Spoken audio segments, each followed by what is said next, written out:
The Grand Canyon is one of the most spectacular and breathtaking places on Earth.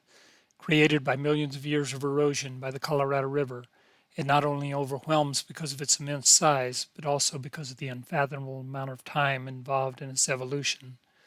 Millions of years hence, what will it look like? And will humans be around to observe it? It is a contrast between awe-inspiring beauty and an illustration of how truly insignificant we humans are. A few years ago, my wife and I visited the north and south rims of the canyon. It's an experience we will never forget.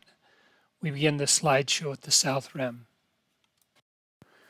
We stayed in a clean and comfortable campground and were surprised that before we even made our trek to the canyon, we spotted huge elk wandering around unconcerned with the people there.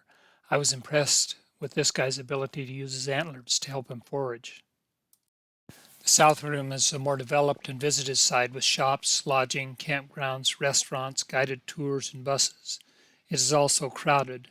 The views are spectacular, but most of the viewing areas are packed with people.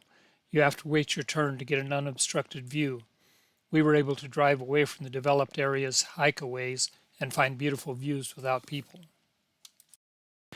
There are an abundance of tours and hikes available. Some people even take the multi-day hike from the south to the north rim, down one side, up the other, then back again. One way is 21 miles, dropping 4,860 feet down from the south rim and 5,850 feet back up to the north rim. We're senior citizens in reasonably good shape, but this was out of our comfort zone. We did our hiking on our own along the well-marked trails. The most adventurous thing we did was a mule ride along the rim. We were told the reason they used mules is that the mules would not plunge over the edge no matter how stupid the rider was. Horses are not so predictable. One thing I learned, though, is there's a reason the old miners usually loaded all their gear on the mule, then led them to their destination. I've ridden a lot of horses, but riding that mule was the most bone-jarring experience I can remember.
And now we are off to the North Rim. Instead of the multi-day hiking trip, we decided to drive.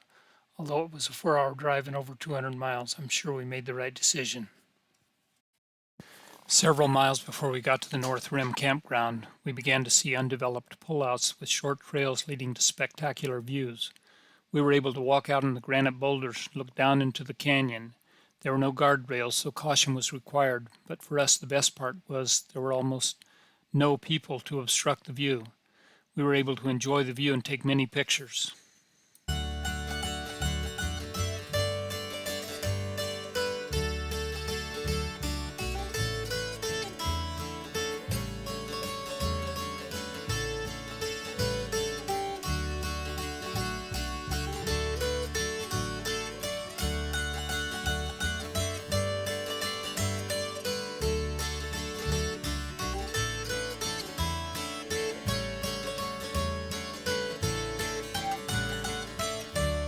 As at the South Rim, the campground was clean and comfortable, but this time, thanks to my wife's planning, we had a campsite on the other edge, requiring just a short walk through the trees to the exceptional canyon views.